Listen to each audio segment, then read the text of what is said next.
यूनान ਦੇ ਵਿੱਚ ਇੱਕ ਪਰਦੇਸੀ ਔਰ ਮਜ਼ਦੂਰ ਬੰਦਾ ਯਕੀਨ ਕਰੇ ਤੇ ਕਿਤੇ ਤੇ ਕਰੇ। ਹੁਣ ਤੇ ਯੂਨਾਨ ਦੇ ਵਕੀਲ ਵੀ ਸਕੈਮ ਕਰਨ ਲੱਗ ਪਏ ਨੇ। ਪਹਿਲਾਂ ਤਾਂ ਸਿਰਫ ਪਰਦੇਸੀ ਵੀਰ ਆਪਣੇ ਹੀ ਮਜ਼ਦੂਰ ਵੀਰਾਂ ਭਰਾਵਾਂ ਦਾ ਯੂਨਾਨ ਦੇ ਵਿੱਚ ਕਈਆਂ ਸਾਲਾਂ ਤੋਂ ਖੂਨ ਚੂਸ ਰਹੇ ਸਨ। ਤੁਸੀਂ ਇੱਕ ਵੀਡੀਓ ਵੇਖੋ ਤੇ ਫਿਰ ਅਗਲੀ ਗੱਲ ਕਰਨੇ ਆ। ώστε να έρθουν οι συγγενείς τους στην Ελλάδα και τελικά τα χαρτιά αποδείχθηκαν πλαστά.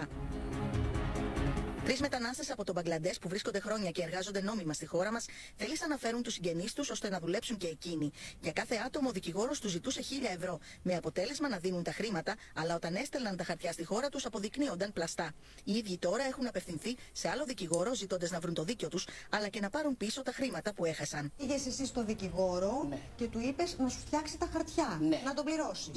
Πόσα χρήματα έδωσες? 25.000. Τόσα σου ζήτησε? Ναι, ζήτησε τα κατένα φάκελο 2.000 ευρώ. Ήρθαν οι γονείς στην Αθήνα? Όχι, όταν έφυγε τα χαρτιά, όταν έδωσε μένα, από το εγώ στείλα τα Μπαγκλαντές. Μετά του ένα μήνα, λέει είναι χαρτιά, δεν είναι νόμιμο, πλαστά χαρτιά. Μετά εγώ αυτό πήρα δικηγόρο τηλέφωνο, λέει Γιάννη, συγγνώμη, πληρώνω, δίνω λεφτά πίσω, περίπου ένα χρόνο. Δεν δίνει λεφτά. Μετά εγώ έγινε κεφαλικό. Έπαθες εγκεφαλικό? Ναι, και έχω έβαλα καρδιά 7 μπαλονάκια. Γιατί τώρα γονείς μου έδωσε τα λεφτά. Με πιστεύετε. Νομίζετε τώρα έφαγα λεφτά εγώ. Τώρα σηκώνει το τηλέφωνό του? Σηκώνει τηλέφωνο. Λέει Δίνω, μετά αύριο. Άλλη μέρα. ਹੁਣ ਜਿੰਨਾ ਵੀਰਾਂ ਭਰਾਵਾਂ ਨੂੰ ਤੇ ਗ੍ਰੀਕ ਜ਼ਬਾਨ ਆਉਂਦੀ ਉਹਨਾਂ ਨੂੰ ਤਾਂ ਸਮਝ ਲੱਗ ਗਈ ਏ ਕਿ ਇਹਨਾਂ 3 ਬੰਗਾਲੀਆਂ ਦੇ ਨਾਲ ਵਕੀਲ ਨੇ ਕਿਸ ਤਰੀਕੇ ਦਾ ਸਕੈਮ ਕੀਤਾ, ਯਾਨੀ ਕਿ ਫਰਾਡ ਕੀਤਾ। ਮੇਰੇ ਦੋਸਤੋ, ਮੈਂ ਇਸ ਵਾਸਤੇ ਠੋਸ ਪੰਜਾਬੀ 'ਚ ਵੀਡੀਓ ਬਣਾਉਣਾ ਕਿ ਜਿਹੜੇ ਆਮ ਔਰ ਸਾਦੇ ਪਾਕਿਸਤਾਨੀ ਵੀਰ ਭਰਾ ਨੇ, ਇੰਡੀਅਨ ਨੇ ਜਾਂ ਬੰਗਲਾਦੇਸ਼ ਦੇ, ਜਿਨ੍ਹਾਂ ਨੂੰ ਥੋੜ੍ਹੀ ਬਹੁਤੀ ਸਾਡੀ ਲੈਂਗੁਏਜ ਦੀ ਸਮਝ ਆਉਂਦੀ ਹੈ ਪੰਜਾਬੀ ਦੀ, ਕਮ ਸੇ ਕਮ ਉਹਨਾਂ ਦੀ ਰਹਿਨਮਾਈ ਹੋ ਜਾਇਆ ਕਰੇ। ਦੋਸਤੋ, ਇੱਕ ਵਕੀਲ ਨੇ ਇਹਨਾਂ ਬੰਗਾਲੀਆਂ ਦੇ ਕੋਲੋਂ ਪੈਸੇ ਲਏ ਵੀਜ਼ਿਆਂ ਦੇ ਨਾਂ 'ਤੇ ਔਰ ਇਹਨਾਂ ਨੂੰ ਫੇਕ ਪੇਪਰ ਇਹਨਾਂ ਨੂੰ ਦੇ ਦਿੱਤੇ ਔਰ ਹੁਣ ਤਕਰੀਬਨ ਸਾਲ ਡੇਢ ਗੁਜ਼ਰਨ ਤੋਂ ਬਾਅਦ ਉਹਨਾਂ ਦੇ ਪੈਸੇ ਵੀ ਨਹੀਂ ਦੇ ਰਿਹਾ, ਅੱਜ ਕੱਲ੍ਹ ਕਰ ਰਿਹਾ। ਅਤੇ ਹੁਣ ਯੂਨਾਨ ਦਾ ਇੱਕ ਮੀਡੀਆ ਚੈਨਲ ਹੈ, ਉਹਨੇ ਇਹਨਾਂ 3 ਬੰਗਾਲੀਆਂ ਦੀ ਖਬਰ ਬ੍ਰੇਕ ਕੀਤੀ ਹੈ ਔਰ ਇਨਸ਼ਾਅੱਲਾ ਤਾਲਾ 100% ਉਮੀਦ ਹੈ ਕਿ ਯੂਨਾਨ ਦੇ ਵਿੱਚ ਅਦਲ ਔਰ ਇਨਸਾਫ ਮੌਜੂਦ ਹੈ ਔਰ ਹੁਣ ਵਕੀਲ ਪੈਸੇ ਵੀ ਦੇਗਾ ਔਰ ਵਕੀਲ ਦਾ ਅੰਜਾਮ ਵੀ ਤੁਸੀਂ ਅਨ ਕਰੀਬ ਵੇਖੋਗੇ ਕਿ ਤੁਹਾਨੂੰ ਕਿੰਨੀ ਸਜ਼ਾ ਹੁੰਦੀ ਹੈ।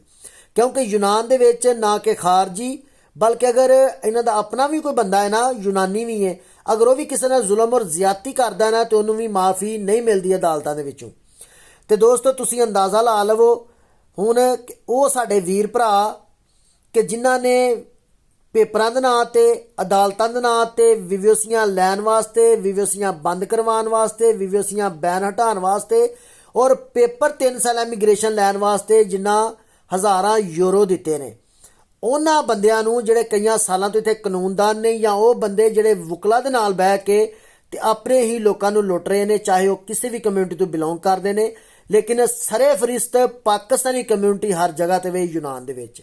ਇਹ ਤੁਸੀਂ ਬਾਖੂਬੀ ਜਾਣਦੇ ਹੋ ਇਸ ਬਾਤ ਨੂੰ। ਹੁਣ ਵੀਰੋ, ਤੁਸੀਂ ਖੁਦ ਅੰਦਾਜ਼ਾ ਲਾ ਲਵੋ, ਜੇ ਤੁਸੀਂ ਪੇਪਰਾਂ ਦੇ ਨਾਂ 'ਤੇ ਕਿਸੇ ਨੂੰ ਪੈਸੇ ਦਿੱਤੇ ਨੇ, 5 ਸਾਲ ਦਾ ਬੈਨ ਹਟਾ ਕੇ ਤੇ ਪੇਪਰ ਲੈ ਕੇ ਨਾ ਦੇਣ ਦਾ ਤੁਹਾਡੇ ਨਾਲ ਵਾਅਦਾ ਮੁਆਦਾ ਜੋ ਵੀ ਕਰਕੇ ਤੇ ਪੈਸੇ ਲਏ ਔਰ 3 ਸਾਲ ਦਾ ਕਾਨੂੰਨ ਵੀ ਬੰਦ ਹੋ ਗਿਆ, ਲੇਕਿਨ ਹੁਣ ਇਹ ਅੱਗੋਂ ਤੁਹਾਨੂੰ ਨਿੱਤ ਨਵੇਂ ਤਰੀਕੇ ਨਾਲ ਕੋਈ ਫੱਕੀ ਦੇਣਗੇ ਔਰ ਨਿੱਤ ਨਵੇਂ ਤਰੀਕੇ ਨਾਲ ਤੁਹਾਨੂੰ ਚੂਰਨ ਵੇਚਣਗੇ ਕਿ ਹੁਣ ਅੱਗੋਂ ਹੋ ਸਕਦਾ ਹੋਰ ਕੋਈ ਕਾਨੂੰਨ ਖੁੱਲ੍ਹ ਜਾਏ, ਇਹ ਹੋਈਏ ਉਹ ਹੋਈਏ, ਲੇਕਿਨ 3 ਸਾਲ ਦਾ ਕਾਨੂੰਨ ਖੁੱਲ੍ਹਣ ਦੇ ਫਿਲਹਾਲ ਦੂਰ ਤੱਕ ਕੋਈ ਚਾਂਸਸ ਨਹੀਂ ਹੈ।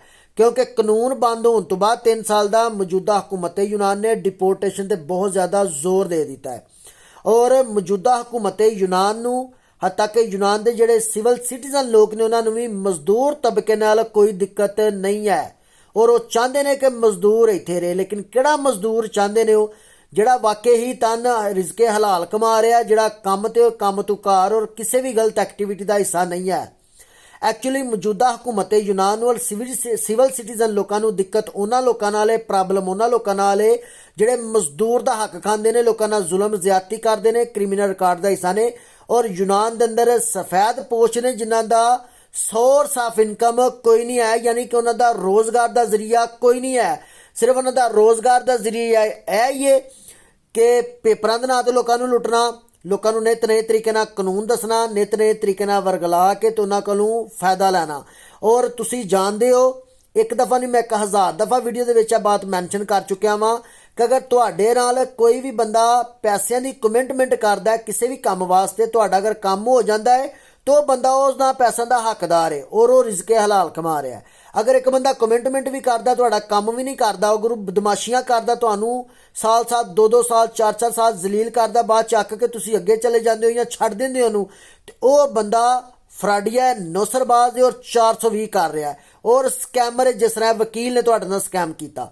ਤੁਸੀਂ ਜਾਣਦੇ ਹੋ ਕਿ ਬਹੁਤ ਜ਼ਿਆਦਾ ਪਾਕਿਸਤਾਨੀ ਕਮਿਊਨਿਟੀ ਦੇ ਉਹ ਲੋਕ ਨੇ ਜਿਹੜੇ ਕਹਿੰਦੇ ਨੇ ਕਿ ਸਾਡੇ ਫਲਾਂ ਥਾਂ ਤਲਕ ਨੇ, ਫਲਾਂ ਥਾਂ ਤਲਕ ਨੇ, ਅਸੀਂ ਫਲਾਂ ਕੰਮ ਕਰਾ ਦਿਆਂਗੇ, ਆ ਵਕੀਲ ਸਾਡਾ ਆਪਣਾ ਹੈ, ਫਲਾਂ ਔਰ ਉਹ ਤੁਹਾਡੇ ਕੋਲ ਪੈਸੇ ਬਟੋਰ ਲੈਂਦੇ ਨੇ। ਲੇਕਿਨ ਅਗਰ ਤੁਹਾਡਾ ਕੰਮ ਨਹੀਂ ਕਰਦੇ ਤਾਂ ਕਾਨੂੰਨ ਤੁਹਾਨੂੰ ਰਸਤਾ ਦਿੰਦਾ ਹੈ, ਤੁਸੀਂ ਕਾਨੂੰਨੀ ਕਾਰਵਾਈ ਉਹਦੇ ਤੇ ਕਰ ਸਕਦੇ ਹੋ। ਹੁਣ ਤੇ ਨਾ ਹਰ ਇੱਕ ਇਲਾਕੇ ਦੇ ਵਿੱਚ ਦਫ਼ਤਰ ਵੀ ਬਣਾ ਦਿੱਤੇ ਨੇ। ਅਗਰ ਤੁਹਾਡੇ ਕੋਲ ਪੇਪਰ ਹੋਣ ਫਿਰ ਵੀ, ਪੇਪਰ ਨਾ ਹੋਣ ਫਿਰ ਵੀ ਤੁਸੀਂ ਉਹ ਦਫ਼ਤਰ ਚਲੇ ਜਾਓ, ਤੁਸੀਂ ਖਾਲੀ ਕੰਪਲੇਨ ਕਰਨੀ ਹੈ, ਬਾਕੀ ਤਮਾਮ ਜਿੰਨੀ ਵੀ ਐਕਟੀਵਿਟੀ ਹੈ, ਤਮਾਮ ਤੁਹਾਡਾ ਕੇਸ ਉਹ ਦਫ਼ਤਰ ਵਾਲੇ ਵੇਖ ਲੈਂਦੇ ਨੇ, ਚਾਹੇ ਤੁਹਾਡਾ ਮਾਲਕ ਨਾਲ ਮਸਲਾ ਜਾਂ ਕਿਸੇ ਨਾਲ ਪੈਸਿਆਂ ਦਾ ਮਸਲਾ ਹੈ। ਉਸ ਤੋਂ ਬਾਅਦ ਗੱਲ ਇਹ ਕਹਿਣਾ ਚਾਹੁੰਦਾ, ਯੂਨਾਨ ਦੇ ਵਿੱਚ ਬਹੁਤ ਜ਼ਿਆਦਾ ਲੋਕ ਨੇ ਜਿਹੜੇ ਇਹ ਬਾਤ ਕਹਿ ਦਿੰਦੇ ਨੇ, ਜਿਹੜੇ ਇੱਥੇ ਬੜਿਆਂ ਸਾਲਾਂ ਤੋਂ ਮੁਕੀਮ ਨੇ, ਬੜਿਆਂ ਸਾਲਾਂ ਤੋਂ ਗ੍ਰੀਕੀ ਬੋਲ ਰਹੇ ਨੇ ਔਰ ਗ੍ਰੀਕੀ ਦੇ ਵਿੱਚ ਹੀ ਇੱਥੇ ਫਸਾਦ ਪਾਈ ਫੇਰਦੇ ਨੇ। ਉਹ ਲੋਕ ਕਹਿੰਦੇ ਕੀ ਨੇ ਜੀ, ਆ ਜਿਹੜੇ ਜਿਨ੍ਹਾਂ ਨੂੰ ਗ੍ਰੀਕੀ ਪੜ੍ਹਨੀ ਨਹੀਂ ਆਉਂਦੀ ਜਾਂ ਬੋਲਣੀ ਨਹੀਂ ਆਉਂਦੀ, ਇਹਨਾਂ ਨੇ ਕਾਨੂੰਨ ਕੀ ਦੱਸਣਾ ਹੈ।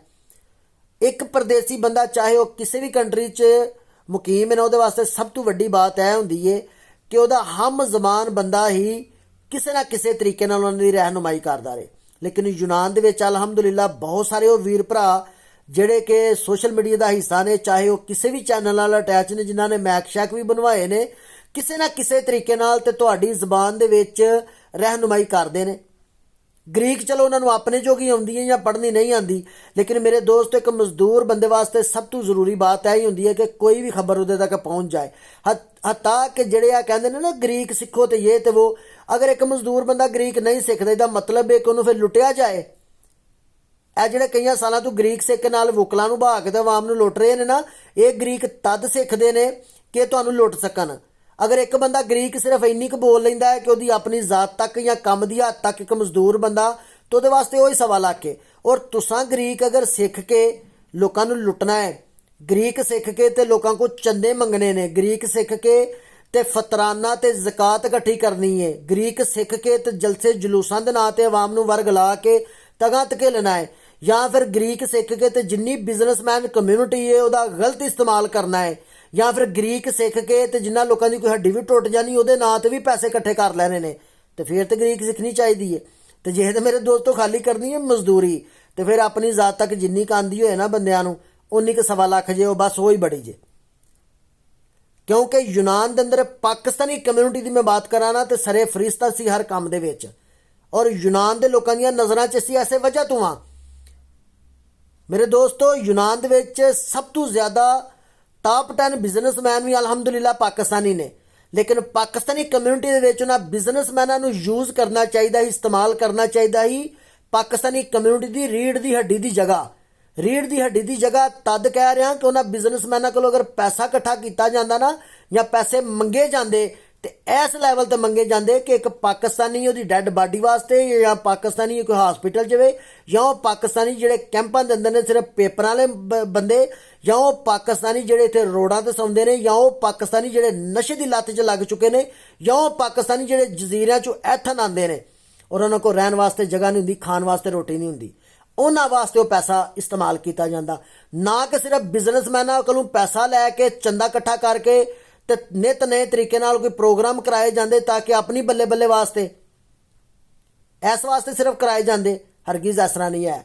ਤੁਸੀਂ ਜਾਣਦੇ ਹੋ ਕਿ ਪਾਕਿਸਤਾਨੀ ਕਮਿਊਨਿਟੀ ਦੇ ਵਿੱਚ ਉਹ ਬਿਜ਼ਨਸਮੈਨ ਵੀ ਨੇ ਕਿ ਜਿਨ੍ਹਾਂ ਨੇ ਤਕਰੀਬਨ ਅਰਸਾ ਦਰਾਜ਼ ਤੋਂ ਇਹਨਾਂ ਨੂੰ ਚੰਦੇ ਦੇ ਕੇ ਤੇ ਥੱਕ ਗਏ ਨੇ, ਤੇ ਹਾਲੇ ਵੀ ਉਹ ਦਿੰਦੇ ਨੇ। ਉਹ ਕਿਉਂ ਦਿੰਦੇ ਨੇ? ਸਿਰਫ ਵਜ੍ਹਾ ਹੈ ਕਿ ਉਹ ਡਰਦੇ ਨੇ ਇਹਨਾਂ ਕੋਲੋਂ। ਡਰਦੇ ਇਸ ਵਜ੍ਹਾ ਤੋਂ ਨੇ ਕਿ ਉਹ ਜਾਣਦੇ ਨੇ ਕਿ ਇਹਨਾਂ ਦੀਆਂ ਜਿਹੜੀਆਂ ਐਕਟੀਵਿਟੀ ਹੈ ਉਹਨਾਂ ਨੂੰ ਪਤਾ ਹੈ ਥੋੜ੍ਹਾ ਜਿਹਾ ਚੰਦਾ ਦਿਓ ਤਾਂ ਬਸ ਠੀਕ ਠਾਕ ਹੈ। ਇਸ ਵਜ੍ਹਾ ਤੋਂ ਉਹ ਇਹਨਾਂ ਤੋਂ ਚਾਲੂ ਨੇ, ਕਿਉਂਕਿ ਉਹਨਾਂ ਨੂੰ ਇਸਤੇਮਾਲ ਹੀ ਗਲਤ ਜਗ੍ਹਾ 'ਤੇ ਕੀਤਾ ਗਿਆ ਸਾਰਿਆਂ ਨੂੰ।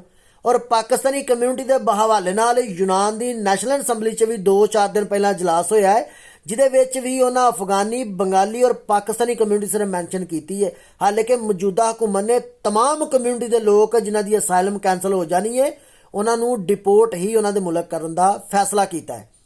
ਔਰ 3 ਸਾਲ ਕਾਨੂੰਨ ਓਪਨ ਦੇ ਹਵਾਲੇ ਨਾਲ 100 ਵਿੱਚੋਂ 99% ਉਮੀਦ ਹੈ ਕਿ ਇਹ ਬਿਲਕੁਲ ਵੀ ਓਪਨ ਇਹਨਾਂ ਨਹੀਂ ਕਰਨਾ। ਇਹ ਸਿਰਫ ਚੂਰਨ ਔਰ ਫੱਕੀਆਂ ਵੇਚ ਰਹੇ ਨੇ, ਕਿਉਂਕਿ ਨਾ ਬਹੁਤ ਜ਼ਿਆਦਾ ਆਵਾਮ ਕੋਲ ਪੈਸੇ ਲਏ ਨੇ ਵਕੀਲਾਂ ਦੇ ਨਾਲ ਬਹਿ ਕੇ।